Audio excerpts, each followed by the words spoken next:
Ah, me pusiste a grabar, eso es terrible. Sí, sí. ¿Dónde voy? ¿A pantalla completa o qué?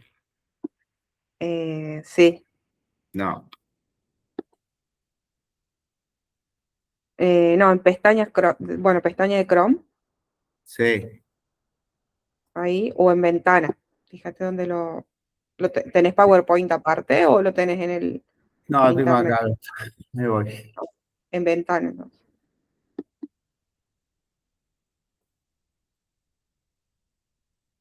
Bueno, se ve la presentación, ¿no? Sí, Sí, se ve sí. bien. Bueno, perdón que esto lo hice para el curso bianual de IDFAC, así que lo voy a poner así. Quiero hacer un par de aclaraciones antes de empezar. Eh, no pienso hacer una clase magistral donde hable solo, así lamentablemente me hubiese gustado que estuviéramos presencial, porque me parece que es mucho mejor, pero lo vamos a hacer así, y las veces que me quieran interrumpir, me interrumpen, y quiero que vayamos razonando algunas cosas como si estuviéramos hablando mano a mano. ¿Está claro? O sea, Sí, no quiero que sí, sí. estén dormidos por ahí. Empiezo. Vamos a empezar con la prevalencia. Hoy vamos a hablar de insuficiencia aórtica. Y en este tema les voy a tirar un montón de números, pero principalmente los voy a hacer para que nos pongamos a pensar, porque este tema yo lo he revisto de diferentes maneras en relación a las valvulopatías. Y voy a hacer un poco de hincapié en esto porque va a haber información que ustedes lean que va a ser un poco confusa cuando lean esto de prevalencia. ¿Qué quiero decir? Que va a depender la prevalencia de la población estudiada. Entonces van a leer distintos tipos de prevalencia y van a escuchar en congresos y en lugares de que eh, tal valvulopatía es la más frecuente, tal valvulopatía es la menos frecuente y bla, bla, bla. Pero siempre ustedes pónganlo en contexto de qué tipo de población está siendo estudiada y a qué se está refiriendo lo que está hablando. Entonces, este fue uno de los primeros estudios de prevalencia, un estudio referente, que es el Framingham, que fue publicado en el 99, en donde la población estudiada hace referencia a las insuficiencias moderadas a severas, y la edad promedio, la edad media de población estudiada fue de 54 años. O sea que es gente relativamente joven. Si bien, como vemos acá, después más abajo, también se incluyó gente de 60 y de 70, pero la promedio fue de 54 años. Y en esa franja etaria, entre 50 y 60, la prevalencia de insuficiencia aórtica en el hombre era de 0,5 y en la mujer de 0,2. Y como suele suceder con las valvulopatías, como con el resto de las enfermedades cardiovasculares, suele hacerse más prevalente a medida que nos hacemos más viejos. O sea, 0,5, 0,6 a los 60 se iguala con la mujer, y 2,2 y 2,3 en la década de los 70. Este es un estudio de prevalencia, es un metaanálisis retrospectivo de estudios poblacionales muy grande. Si ven el N que tienen es enorme, eh, y no quiero que empiecen por ahí donde está marcado en rojo, si no, no sé si alcanza a ver mi cursor. La prevalencia de enfermedad valvular total en la población esta, que fue una población global, fue de 2,5, y en la mujer de 2,4. Eh, y cuando buscamos por, eh, por enfermedad valvular, vemos que la insuficiencia mitral es la más prevalente, 1,7%, la estenosis mitral 0,1%, la insuficiencia aórtica 0,5% y la estenosis aórtica 0,4%. Ahora, ¿qué es lo importante de ver este estudio? Que lo van a ver cuando estudien valvulopatías, porque es un estudio de referencia. Este se publicó en el Lancet del 2006. En realidad, este estudio incluyó valvulopatías leves. Entonces, cuando incluimos las leves, ahí la insuficiencia mitral cobra mucha más relevancia. ¿Me van siguiendo? Tengo que poder hablar con ustedes. Sí, sí, Santi. Bien, si tienen alguna duda me para. Ahora, ese estudio fue del 2006. Nos vamos a estudios del 2016. Este es un estudio europeo, Oxvalve, que se hizo en esta región de Oxfordshire, en el Reino Unido. Y ahora fíjense qué importante que es esto. Población mayor de 65 años, es decir, que no estamos hablando de la población en general. Y acá ya se encontró una prevalencia en valvulopatías moderadas a severas del 6,4%, mucho mayor. Y más frecuente, ¿quiénes? La insuficiencia mitral 2,3% y la insuficiencia aórtica 1,6%. Y una cosa clave que se encontró en este estudio fue una alta proporción de enfermedad no diagnosticada. Es decir, que estas valvulopatías estaban siendo no diagnosticadas y fueron detectadas en la población general.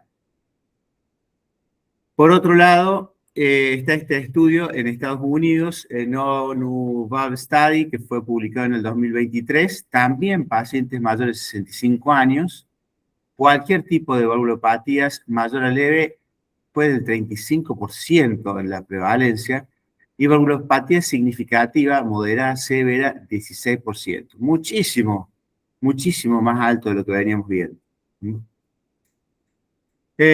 ¿Cuál fue la distribución por válvula? Insuficiencia tricuspidia, el 7,2%, mitral 6,9%, la insuficiencia aórtica 4,5% y la estenosis aórtica 1,6%. Es decir que, como un mensaje, es que dominan las regurgitaciones y como hemos visto en estos últimos estudios, es un dato que es consistentemente global. La pregunta que ustedes me deberían hacer ahora, o que yo esperaría si están despiertos, es, entonces, ¿cómo explicamos lo que nosotros vemos en nuestra clínica diaria? Porque ¿qué es lo que vemos nosotros en la unidad coronaria y cuando tratamos y cuando vemos pacientes con valvulopatía? ¿Qué es lo más frecuente que vemos? Estenosis aórtica. Muy bien. ¿Alguien está en desacuerdo con eso? Vemos estenosis aórtica. ¿Cuál sería la explicación entonces si yo digo, está dormido y Y porque si este, bien capaz no es la más frecuente en valvulopatía, es la que más frecuente se daría para tratamiento. claro, por un lado, debo decir que nosotros no tenemos estudios propios, ¿no? Y la verdad es que no somos iguales, pero tan desiguales tampoco somos. Entonces, a lo que me refiero es que, por ejemplo, los norteamericanos o la gente del norte tienen mucho más MAC, que es clasificación del anillo mitral, que la que tenemos nosotros probablemente, pero no tenemos un estudio que nos avale la prevalencia de nuestra población. Y en segundo lugar, con respecto a la estenosis aórtica y a las otras valvulopatías, como por ejemplo vamos a ver hoy, insuficiencia aórtica, eh, son mucho más, las estenosis severas, son mucho más ruidosas y son mucho más abruptas en su presentación. Es decir, cuando la estenosis aórtica es severa y comienza con síntomas, no hay que hacer algo. Entonces, a diferencia de la insuficiencia aórtica, como vamos a ver ahora en unos minutos, que son mucho más insidiosas y pueden pasar mucho más desapercibidas desde el punto de vista de la clínica. Así que eso hay que tenerlo en cuenta. Entonces, cuando ustedes escuchen, vuelvo a repetir, en un congreso, es bueno, la estenosis aórtica, que es la valvulopatía más frecuente, está mucho más referida a una cuestión del tratamiento y de lo que tenemos más a mano. Y también uno de los motivos es que la estenosis aórtica tiene un momento, como ya todos ustedes saben, que es la presentación de los síntomas, donde es mucho más fácil hacer un trial dividiendo a los pacientes o teniendo un momento exacto de decir, che, a partir de acá lo empezamos a tratar o no, porque es mucho más clara la presentación clínica que en estas otras valvulopatías. Nos metemos en la insuficiencia aórtica y hablamos de la etiología. Y acá lo vamos a dividir en dos grandes grupos. En aquellas que afectan la válvula per se y la raíz aórtica. Y dentro de la válvula y también en la raíz la vamos a dividir en congénitas o adquiridas. Dentro de las congénitas tenemos la bicúspide y de las adquiridas de la válvula, de la degeneración senil, la endocarditis, enfermedad reumática, radiación, drogas anorexígenas. Y si vamos a la raíz aórtica, congénitas, la ectasia anuloctásica, la enfermedad de tejido conectivo como el Marfan y las otras de tejidos conectivos, y las adquiridas como la dilatación idiopática de la raíz aórtica, la hipertensión arterial, etcétera, etcétera. No sé por qué no me deja pasar.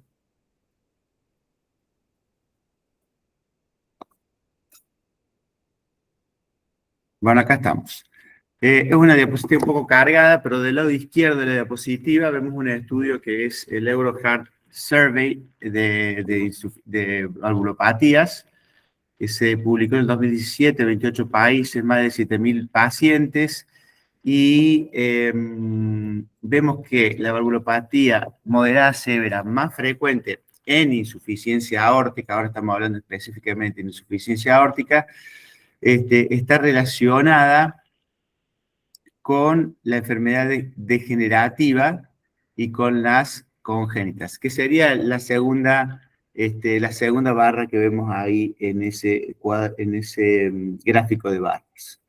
Y cuando nos vamos a Estados Unidos pasa exactamente algo muy parecido, que la etiología más frecuente es la válvula tricúspide, de etiología incierta, es decir, que tiene una dilatación leve de la raíz aórtica en pacientes hipertensos, ancianos, representan el 43% y la válvula aórtica bicúspide el 44%. Entonces, por un lado tenemos la degenerativa y la válvula aórtica bicúspide como las causas más frecuentes. Después tenemos todo el resto que ya acabamos de ver.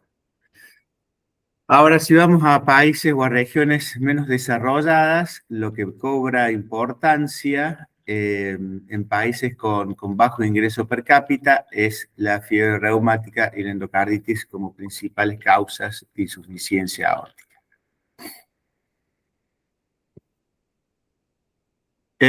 Forma de presentación clínica. Dos formas, como todas las valvulopatías, agudas y crónicas. En la clase vamos a desarrollar principalmente la forma crónica.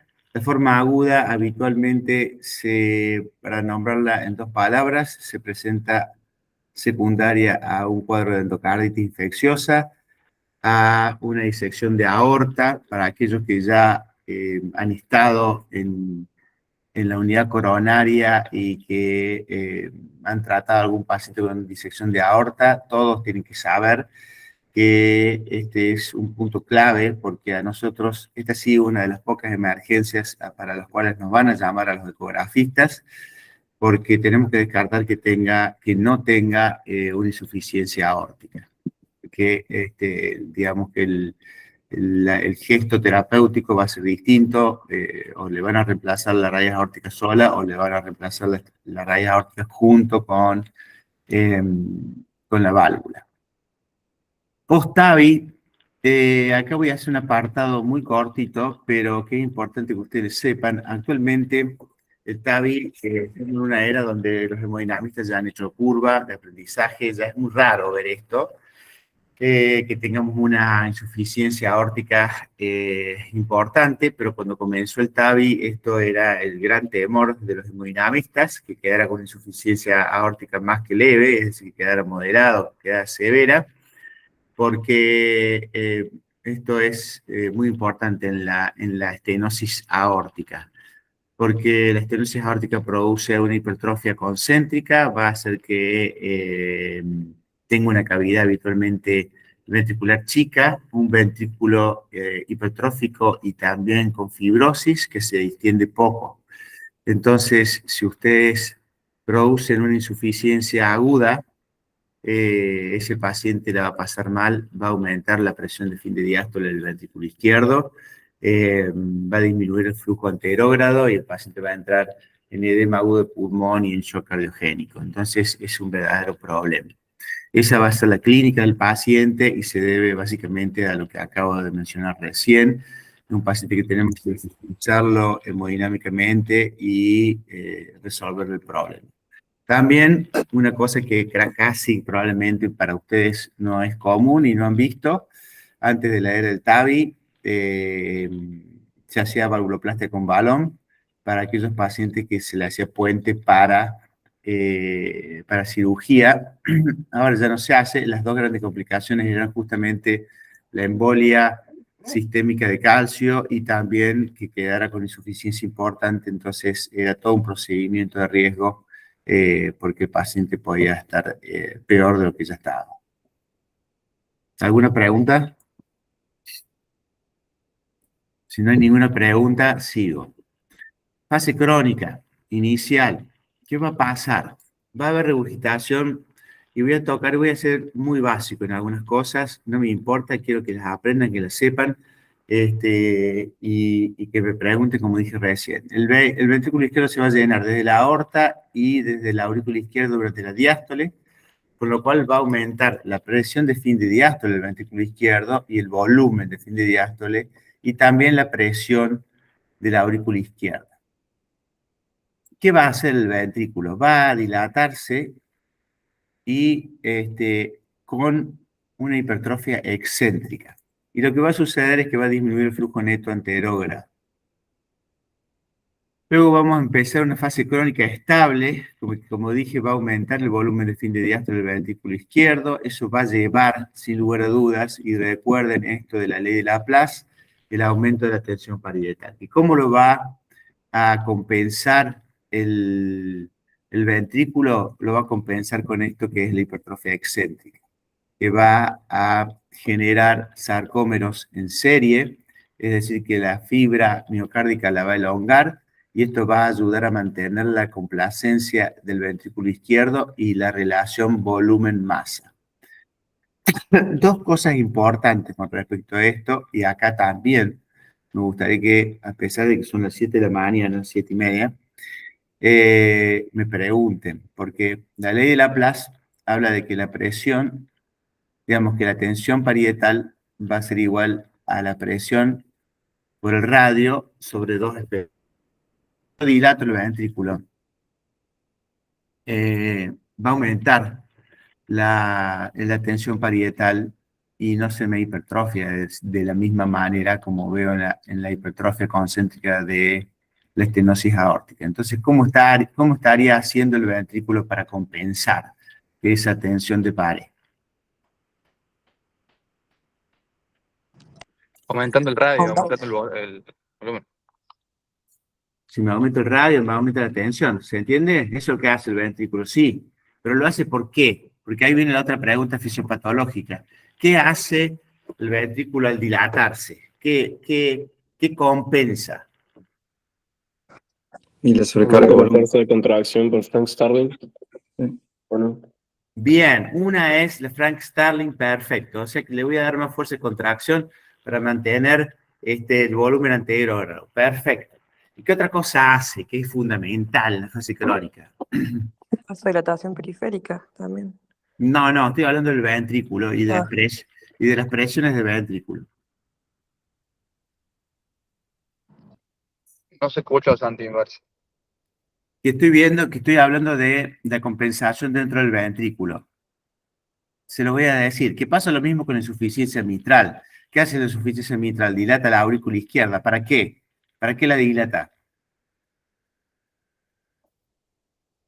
O sea, no lo hace a propósito, es un mecanismo de adaptación, pero lo hace de buffer, básicamente, hace de buffer de presión. ¿Está bien? ¿Por qué la insuficiencia mitral crónica no entra en edema agudo de pulmón si le está metiendo presión hacia la aurícula izquierda? Porque está dilatada, porque se va dilatando de a poco, y eso hace de buffer de presión. Y lo mismo pasa con el ventrículo izquierdo, porque lo que recibe el ventrículo izquierdo es volumen y presión desde la aorta. a diferencia de que pasa lo mismo con la aurícula izquierda, ¿está bien? Entonces, al dilatarse lo que hace es aumentar su complacencia y hacer de buffer para que no aumente la presión de fin de diástole tanto que no pueda compensar. ¿Me siguieron? Sí, ¿Se me escuchó? sí, sí. Sí, Santi. ¿Cómo los voy a matar? Si los tuviera enfrente, te juro que les voy preguntando de uno por uno. Bueno, sigo. Entonces, lo que va a suceder ahora desde el punto de vista sistémico, pues eso va a suceder a nivel del ventrículo. Y la hipertrofia, perdón, esta era la parte donde me estaba yendo, va a ser una hipertrofia excéntrica. Va a aumentar, no tan, el grosor va a aumentar, no tan evidente como pasa en la estenosis aórtica, pero va a aumentar y eso es lo que va a compensar este estrés parietal. Pero va a aumentar mucho más el diámetro. Entonces, en la evolución natural de esta enfermedad, los semiólogos y los viejos médicos decían que esto era como un corazón bovino, porque llegaba a tal tamaño que la hipertrofia, cuando directamente, como hacen los anatomopatólogos, que lo pesan al ventrículo, es mucho más grande que cuando tenés una estenosis aórtica, por ejemplo, comparativamente. Ahora vamos a lo que pasa a nivel sistémico, a nivel arterial. Cuando se hace severa, hay una gran diferencia de pulso, es decir, que aumenta mucho la diferencia entre la sistólica y la diastólica, y esto está determinado por la severidad de la insuficiencia y por otro lado por el volumen eyectivo en cada sístole. Y todo esto, que me corre la diapositiva, va a llevar, que no me voy a meter en cada uno de estos signos, a algunos de todos estos signos que vemos, la simbiología tan florida de la insuficiencia aórtica. Cada uno de estos signos tiene un nombre propio, fueron determinados en el siglo XIX, en el 1800, y hacen referencia justamente a esta diferencial de pulso tan marcada. Estos pacientes, como dice ahí, van a tener un periodo asintomático muy prolongado, hasta que viene lo que se denomina la descompensación, es decir, que aumenta el volumen de fin de diástole, aumenta la fibrosis miocárdica, disminuye la complacencia del ventrículo izquierdo, va a haber mayor dilatación del ventrículo izquierdo y caída de la FEI, y ahí es cuando aparece la disnea de esfuerzo, la ortopnea, la disnea paroxística nocturna y la angina. Pero hasta que esto sucede, puede haber un periodo prolongado de tiempo en que estén compensados. Vuelvo a este cuadro que parece que está muy cargado, pero necesito que comprendamos un par de cosas. Esta es una patología que sabemos que, por ejemplo, si comparamos con la estenosis aórtica, la triada clásica de la estenosis aórtica es la angina, la disnea y el síncope. Y estos pacientes que van a aumentar el volumen, van a aumentar la presión, van a aumentar el consumo de oxígeno miocárdico. Por otro lado, van a tener un tiempo diastólico disminuido durante la diástole, con lo cual van a tener también una disminución del aporte de oxígeno a las coronarias que se llenan principalmente durante la diástole. Todo esto va a llevar a isquemia miocárdica, es decir, que no es poco frecuente que los pacientes con insuficiencia aórtica tengan angor y tengan angina. Así que eso es una cosa importante a tener en cuenta, y por supuesto que van a tener disnea e intolerancia al ejercicio una vez que entren en esta fase descompensada. ¿Cuál es la clínica y la historia natural? La probabilidad de progresión para tener síntomas o que el ventrículo deteriore su función, esto estoy hablando de la insuficiencia severa, es del 4 a 5% anual y la mortalidad es del 0,2% anual en la asintomática. Entonces, la pregunta sería si ustedes le harían algo a este paciente estando asintomático. dependiendo si tiene deterioro de fracción de eyección o dilatación de las cavidades. Muy bien, o sea que ya te me adelantaste, pero desde el punto de vista clínico, ¿por qué vos sí o no le harías algo a este paciente? Y porque la mortalidad quirúrgica es similar a la del tratamiento médico. Bien, perfecto. O sea que la mortalidad quirúrgica puede ser un poco más alta que esa mortalidad anual del 0,2%. Quizás en un centro puede llegar a ser del 1 al 2%, ¿está bien? Entonces, ese es el motivo por el cual habitualmente uno pone sobre la balanza riesgo-beneficio. Entonces, ya lo vamos a ver más adelante, con qué parámetros vamos a seguir estos pacientes que son asintomáticos. Un estudio que me pareció muy lindo, que es este estudio publicado por la gente de la Clínica Mayo, que hace foco en dos cuestiones clínicas, que son la presión arterial diastólica y la frecuencia cardíaca. Como mencioné recién, los pacientes con insuficiencia aórtica crónica pueden mantenerse asintomáticos durante mucho tiempo y estables durante mucho tiempo. Y este es un lindo estudio que mostró que en el seguimiento clínico, mientras los pacientes se mantienen con una presión arterial diastólica medianamente estable por encima de 70, como ven en el gráfico en la parte izquierda de la pantalla, tienen una mejor sobrevida. Y a medida de que empiezan a disminuir la presión diastólica por debajo de 70, es decir, a 60 o menos de 50, la sobrevida también empieza a cambiar. Y cuando vemos la frecuencia cardíaca, pasa algo muy parecido. Estos son pacientes que habitualmente están bradicárdicos, que tienen, como mencionó recién Martín, por la ley de Frank Starling, tienen un volumen minuto muy, digamos, un volumen latido muy importante. Entonces, son pacientes que están más bien bradicárdicos. Y un signo clínico que nos tiene que hacer que en el seguimiento de estos pacientes, que nos tiene que llamar la atención, es que este paciente vos lo venías en la historia clínica poniendo que tiene 50 de frecuencia cardíaca, 55, no pasa de ahí, bla, bla, bla, y de repente está con 70 de frecuencia cardíaca, o de 80 con frecuencia cardíaca. Quiere decir que este paciente ya cambió, que cambió su estado de equilibrio y que desde el punto de vista clínico nos tiene que hacer abrir el ojo.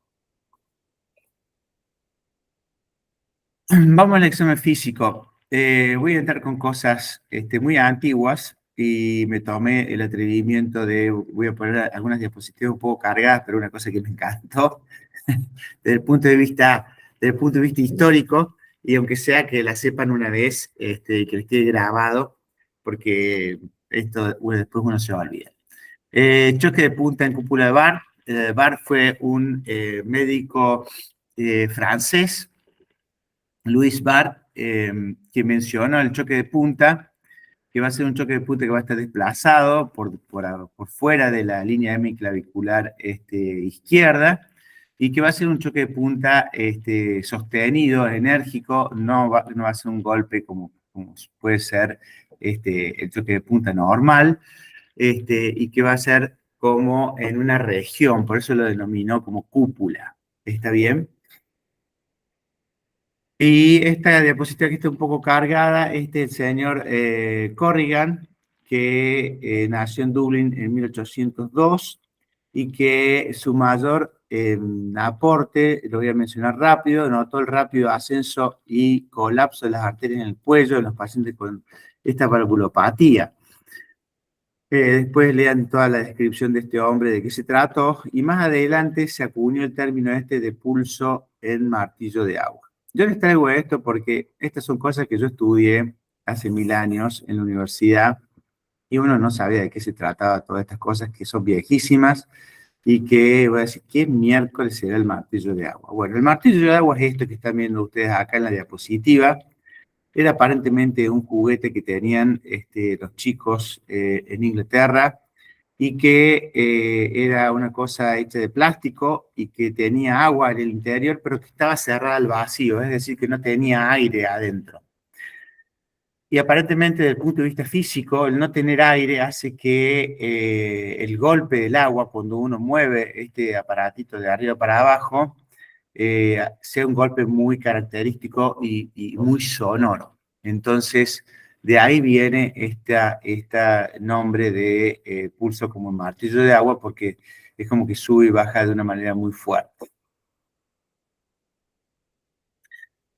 Durossier, también en el siglo XIX, también nacido en Francia, habló del doble soplo sistólico y diastólico intermitente de la arteria femoral.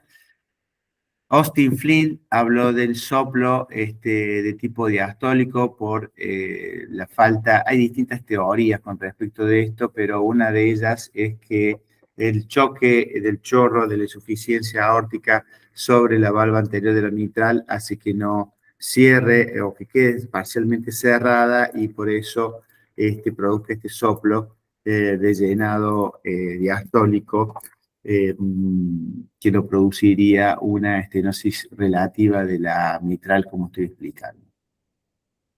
Esto es algo que simplemente me pareció también interesante. Muset es un epónimo, es decir, que recibe el nombre por el paciente en el que se describió este signo y no por el que lo describió. Este fue un poeta y un dramaturgo de la época en Francia, y aparentemente tenía sífilis. Y entonces su hermano en la biografía describió el signo semiológico que recibe el nombre y que es el balanceo que realizaba con la cabeza en forma involuntaria cuando estaba en reposo. Muy bien. Después están estos otros signos que son el de Becker, que es la pulsación que se da en la arteria retiniana, el de Quincke, las pulsaciones a nivel de los dedos, y el de Müller en la úvula pulsátil. Todos estos son signos que podemos buscar en el examen físico. Hemos tenido insuficiencias aórticas severas. Sería bueno que cuando la tengamos le saquen el jugo y que busquen todos estos signos, porque la verdad que cuando los encontramos son súper interesantes de ver. En la ocultación, ¿qué vamos a tener? Si empezamos por los ruidos, el R1 va a estar normal, el R2 puede estar disminuido por el componente aórtico, y vamos a tener dos soplos. Un soplo sistólico eyectivo, que es por el hiperflujo, como ya mencionamos hace un rato, y por otro lado vamos a tener un soplo diastólico de tipo aspirativo, que lo vamos a ocultar principalmente a nivel paraesternal en el foco aórtico accesorio, y también a nivel del foco aórtico, como estamos viendo ahí en la figura. Es muy característico. Una vez que escucharon uno, no se lo olviden más. Así que de vuelta, cuando tengamos una insuficiencia aórtica, pónganse a hacer la semiología de estos pacientes, porque la verdad que es muy interesante.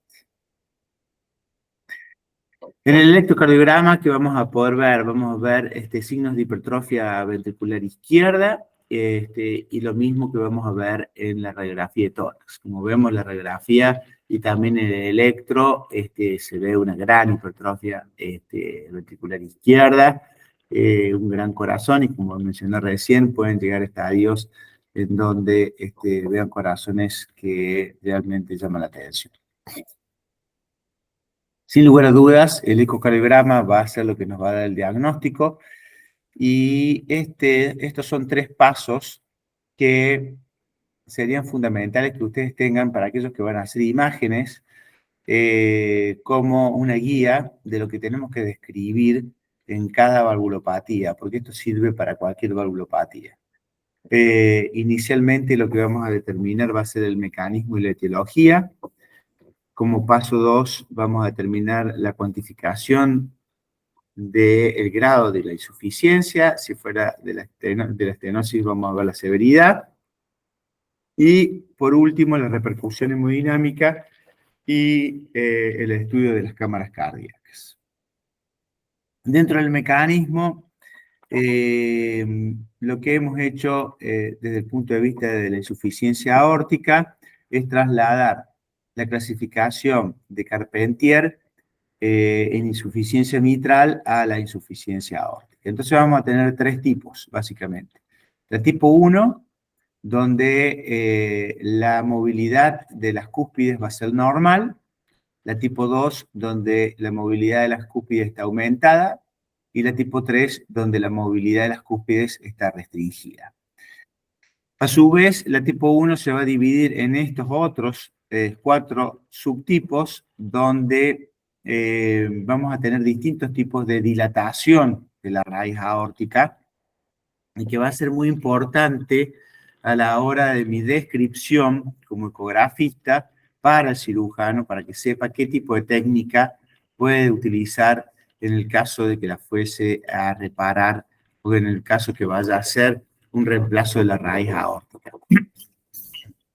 La tipo D directamente es una perforación que puede ser secundaria a la endocarditis infecciosa, y la tipo 2 es por un prolapso de la válvula, y la tipo 3 habitualmente es la más común que vemos, son las seniles, que tienen esas válvulas que están calcificadas y que están un poco retraídas y que producen insuficiencias aórticas leves, que muchas veces los que recién comienzan con las imágenes se confunden o se asustan y piensan que son severas, pero habitualmente los viejitos tienen esa retracción de las válvulas, de las valvas, y hacen que tengan insuficiencias aórticas leves. En contraste con esto, como mostré inicialmente, en países con mayor cantidad de población, más hacinados y menos ingresos por cápita, se puede dar la fiebre reumática, que va a producir la fusión comisural y la insuficiencia aórtica.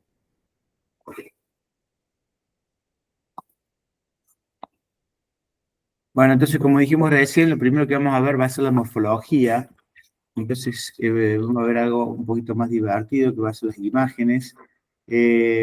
Acá vemos en la diapositiva de acá arriba una válvula aórtica que es bicúspide, tenemos un RAFE acá que va a hacer que la válvula no cierre adecuadamente o que no abra adecuadamente.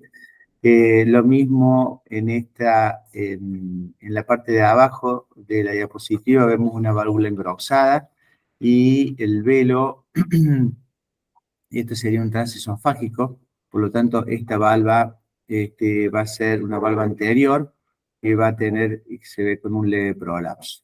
Entonces lo primero que vemos, sin lugar a dudas, los imagenólogos, es la morfología de la válvula y también la raíz aórtica. En este otro caso, me gustaría saber cuál me pueden decir que es el diagnóstico de este paciente.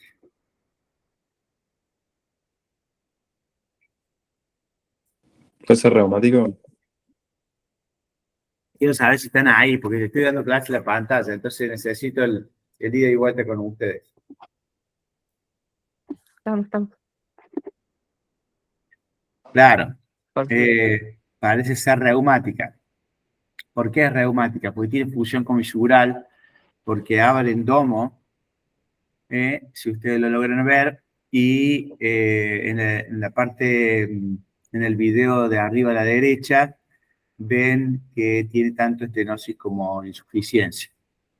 Probablemente este paciente tenga más estenosis por el aliasing que estamos viendo que insuficiencia, y vemos un jet ahí central.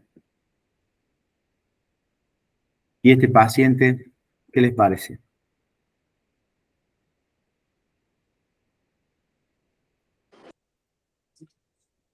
Degenerativo, ¿no? ¿Qué le está pasando a esa válvula?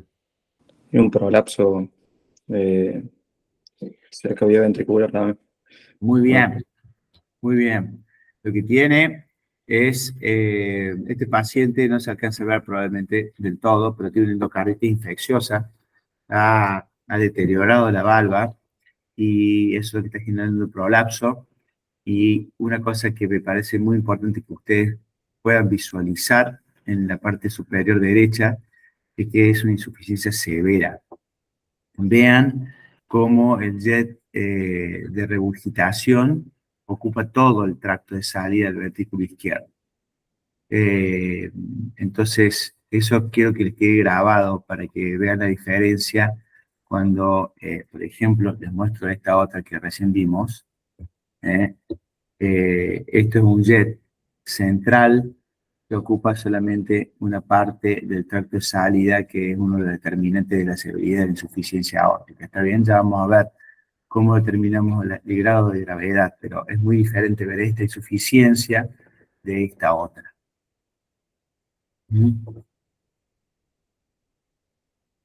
Muy bien.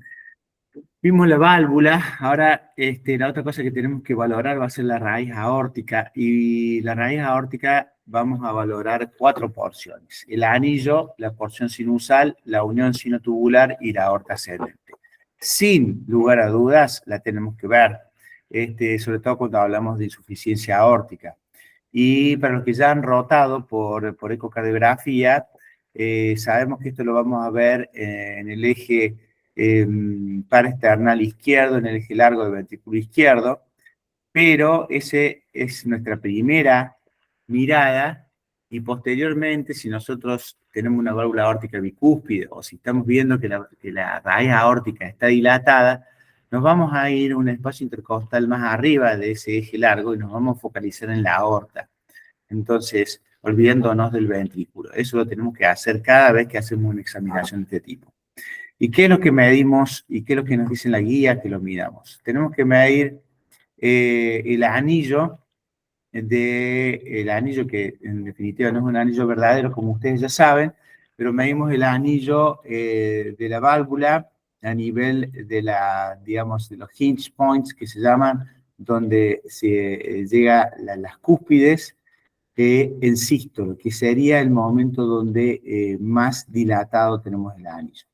Y el resto de las mediciones, que son a nivel sinusal, unión sinotubular y la aorta ascendente, lo vamos a hacer al final de la diástole, donde teóricamente la aorta está también más dilatada.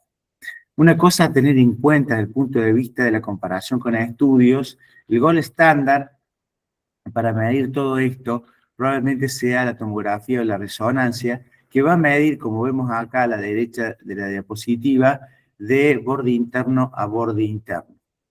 Las guías nos dicen que nosotros deberíamos hacer estas mediciones sobre, digamos, la 2, la 3 y la 4, de borde frontal, como vemos acá, a borde frontal. En inglés se le dice leading edge to the leading edge, que sería básicamente esto. Y no lo deberíamos hacer, digamos, desde del borde interno a borde interno. ¿Por qué? Porque nos estaríamos quedando cortos cuando lo medimos o lo comparamos con la tomografía o la resonancia o el ecocardiograma,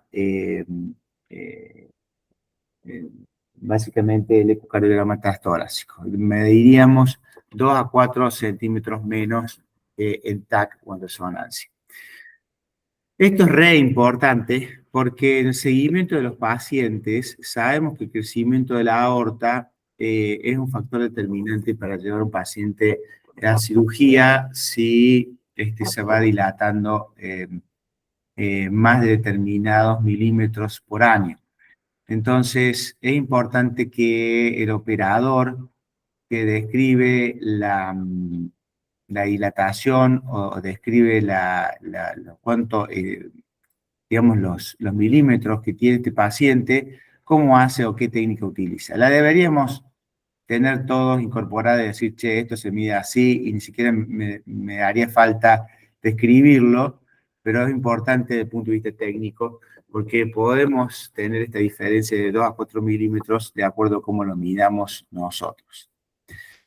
Como dije recién, sin lugar a duda, el gold estándar es la tomografía, y sobre todo en aquellos pacientes que tienen dilatada y que ya están cercanos a la indicación quirúrgica, y probablemente esos pacientes, cuando veamos que haya una diferencia importante en el ecocardiograma, es tener una tomografía de base y después hacer el seguimiento con el ecocardiograma, y cuando veamos esta diferencia volver a repetir la tomografía para ver si esto es realmente real o no.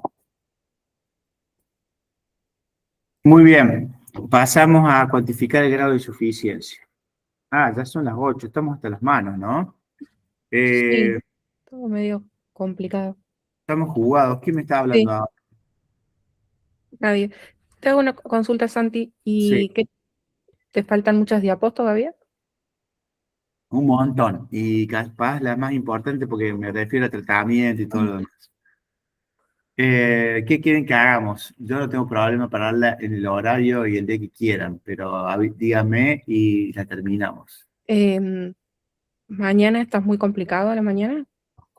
Mañana, Miércoles. mañana a la mañana. Déjenme que vea porque tenía algo a la mañana. No, mañana a la Dale, mañana, si quieren, dale, tenemos la clase a la misma hora. dale, porque ellos rinden el viernes por eso. La van a tener fresquita, fresquita esta clase. Sí, ¿Eh?